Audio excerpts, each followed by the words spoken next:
Olá pessoal, sou Flanker Taedes do canal Historiando a Verdade.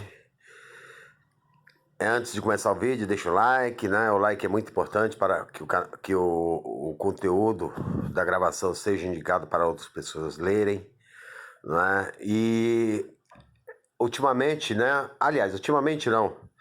Há muito tempo depois da vitória do presidente Jair Bolsonaro, eu vejo o pessoal nas redes sociais dizendo: a esquerda se ferrou agora, não a esquerda está desempregada, né? E vários memes como esse, né? Então vamos esclarecer um ponto. Primeiro, a empregabilidade, quando você vai se empregar, ninguém te pergunta se você é de esquerda ou de direita, não é?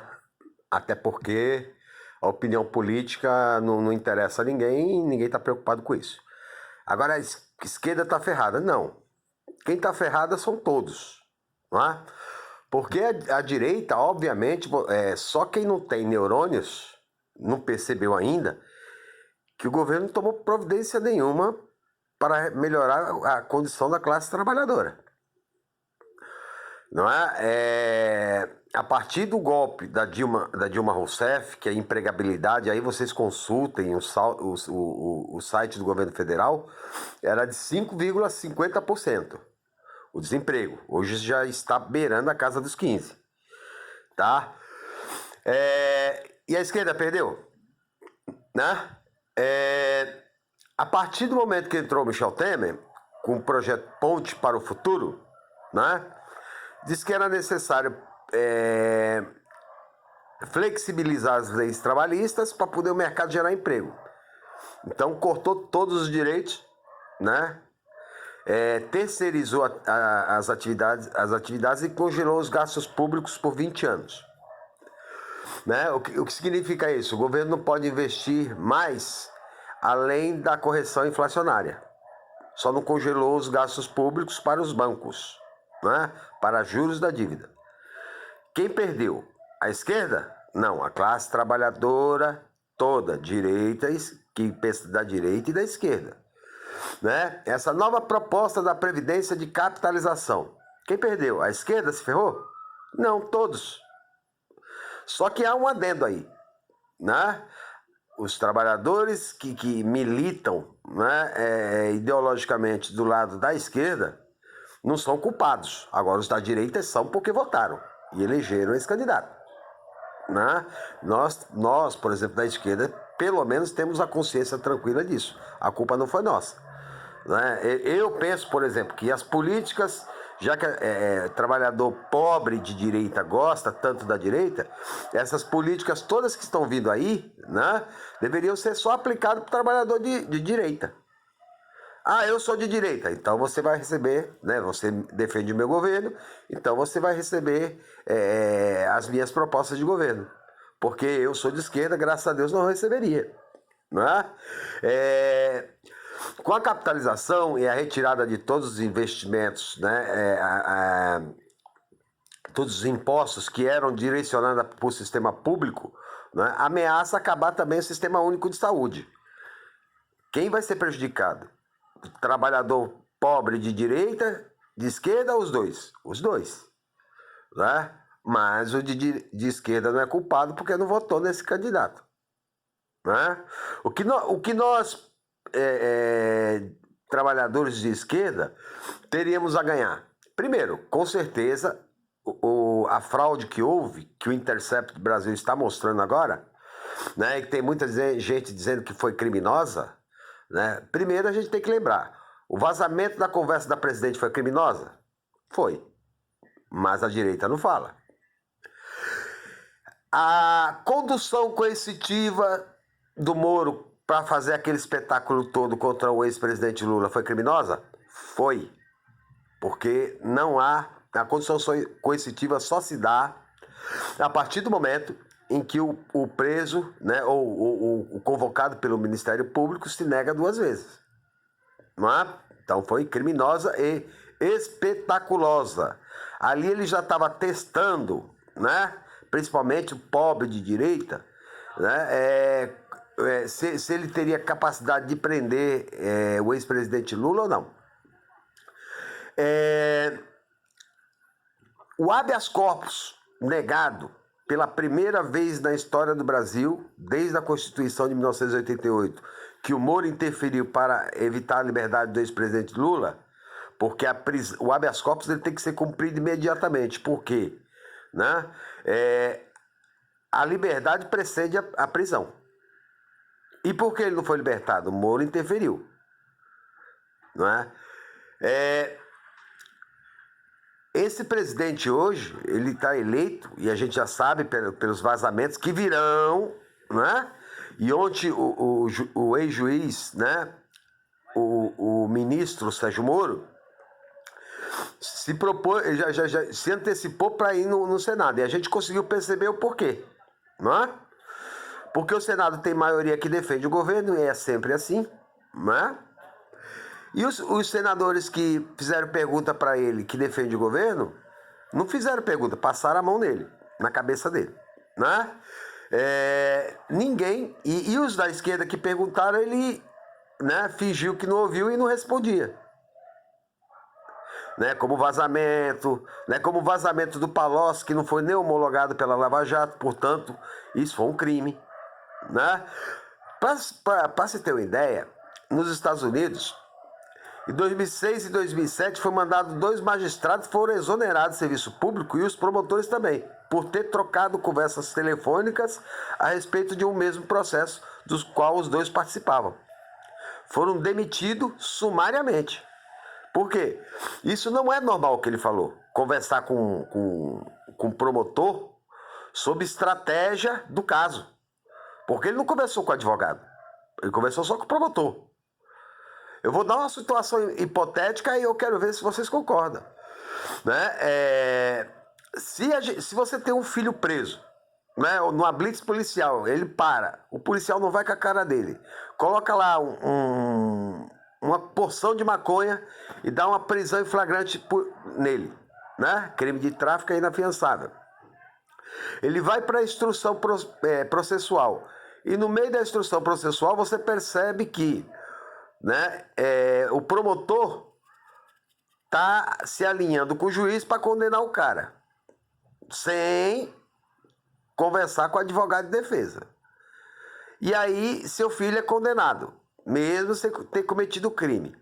De que lado você ficaria? É claro que você vai ser, né? O cara da direita e o da esquerda vão dizer, do meu filho, né? Mas o da direita está errando, tá falhando com o caráter, porque ele, né, diz que é certo o que o juiz fez, né? No entanto, com que o filho dele não. Então isso é uma ética dúbia, porque a ética é o que eu quero para mim, eu desejo para os outros. Agora o da esquerda está certo, né? Porque ele acha que o ex-presidente não é criminoso porque não existem documentos, né? Mas o da direita, mesmo se não tiver documentos, pelo menos prendeu. Então o filho dele também ele tem que apoiar o juiz. Né? É a visão, né, coerente que se tem da hipotética situação. Não é? Por fim, nós que somos da esquerda já percebemos há muito tempo que quem quebrou a indústria nacional, quem gerou esse desemprego todo, foi a Lava Jato. Por quê? Porque ela quebrou todas as grandes empresas civis nacionais. E combate à corrupção não significa quebrar a indústria. E eles fizeram isso. Na Alemanha, depois de 1945, da morte de Adolf Hitler, a Bayer, que era a produtora de veneno para ser usada na Segunda Guerra, ficou em pé, foi preso os nazistas. Na Alemanha, o primeiro Volkswagen, eu já falei em outra gravação, mas eu vou repetir para que fique bem claro, a Volkswagen deu o primeiro carro para Adolf Hitler, mas tiraram os nazistas da Volkswagen, mas a Volkswagen ficou. O Sérgio Moro não, ele quebrou tudo, desmontou as empresas, não é? E aí a gente perdemos capacidade de engenharia, não é? E abrimos espaço para quê? Se tiver outros contratos, a engenharia brasileira não tem condições de assumir. Vem as norte-americanas, né? Que tanto Jair Bolsonaro adora. Por fim, O que acontece hoje no Brasil? O Glenn Greenwald é um jornalista ganhador do prêmio Pulitzer. Prêmio Pulitzer é o prêmio de jornalista mais importante do mundo, por causa do caso do Edward Snowden, né, que muita gente não sabe, né, do Wikileaks.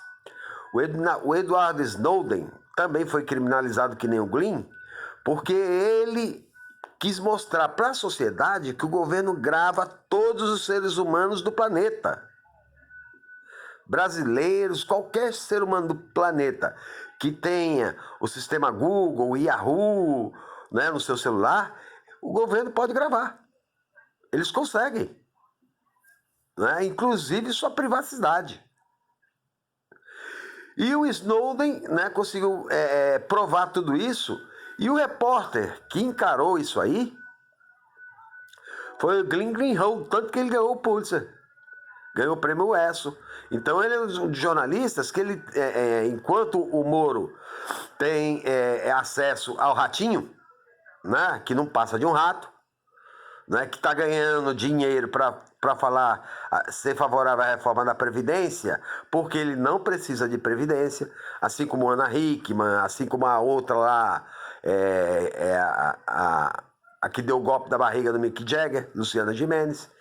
Né? Então eles não precisam de Previdência. Então eles estão pouco preocupados com a classe trabalhadora. Né? Então o ratinho para mim é um rato.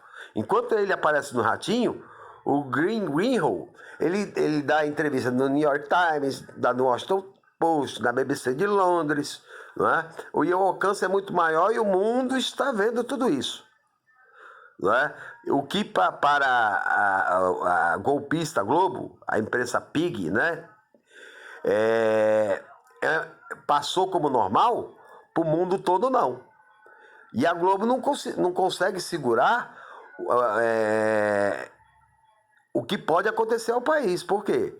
Se percebe-se que a justiça brasileira, né, é uma justiça parcial, né, então causa uma instabilidade jurídica. E percebe-se, e junta-se a isso ao fato de um presidente ser de extrema direita, fascista, né, isso dificulta muito mais as relações comerciais. Hoje, por exemplo, saiu no jornal, a China oficializou a compra de soja que comprava do Brasil para os Estados Unidos. O amigo do Bolsonaro, né? Que os Estados Unidos nunca foi amigo de ninguém, né? Tanto que pegou o contrato. Se fosse amigo, falar, não, pode pegar do Brasil, que eu não vou vender para vocês. Não, mas aqui, Brasil que se dane. Né? Pegou o contrato. E aí, porque Bolsonaro falou merda para os chineses, comunistas, né? Aquela blá blá blá, que não tem nada a ver com o mundo comercial, com um chanceler, né? Que fala de marxismo cultural, terra plana, né? Que não existe aquecimento global, né? Que os comunistas são um perigo. Onde já se viu um diplomata falar isso? Isso tudo fechou o caminho com a China. O mundo muçulmano está fechado também para negócio com o Brasil. Por quê? O presidente deu no conselho, na ONU, foi pela primeira vez na história do Brasil que houve um voto do Brasil favorável a Israel. E aí, todo mundo árabe, que tem aproximadamente aí 2 bilhões de pessoas muçulmanas, né, deixa de comprar com o Brasil. Aí o Brasil compra com 20 milhões de israelenses. Abre mão de 2 bilhões para 20. É um presidente bem esperto. E percebam, né, que toda essa coisa que ele faz, ele não foi chamado ainda, depois de 6 meses, para visitar qualquer país, né, europeu, né, importante. A França não convidou ele para nada, a Inglaterra também não, a Itália também não, né, a Espanha também não, nenhum país. Só foi visitar os Estados Unidos, foi passear em Israel, né? Na Argentina o povo pediu para ele sair, né? No Chile os congressistas não quiseram sentar na mesa com ele, né? Então, além de ele ter feito esse estrago no exterior, na África ele nem vai, né? Ele fez também um estrago aqui na América do Sul, né? Chamou a Bolívia, por exemplo, né, de republiqueta. Só que a Bolívia vai crescer 6% ao ano. O Brasil esse ano vai crescer menos 1%, ou seja, vai decrescer. Por quê? Porque o governo também não tem propostas para melhorar a vida do trabalhador. Por fim, finalizando, a gente tem que entender, a direita sempre trabalhou pela classe dominante e a esquerda pela classe trabalhadora. Direitos trabalhistas, quem conquistou foram os comunistas no começo do século. Forçaram Getúlio Vargas a criar os direitos trabalhistas. Se não fosse a luta da esquerda marxista de Karl Marx, não teria direitos trabalhistas. Por quê? Porque a direita não está afim, tanto que ajudou a tirar agora. Ok, pessoal? Então, quem é de direita, né, para de falar que a esquerda se ferrou, porque quem se ferrou foi a classe trabalhadora inteira. Né? Não existe dicotomia para separar, né, trabalhadores de esquerda ou direita. Ok? Quem gostou, deixa o like e até a próxima.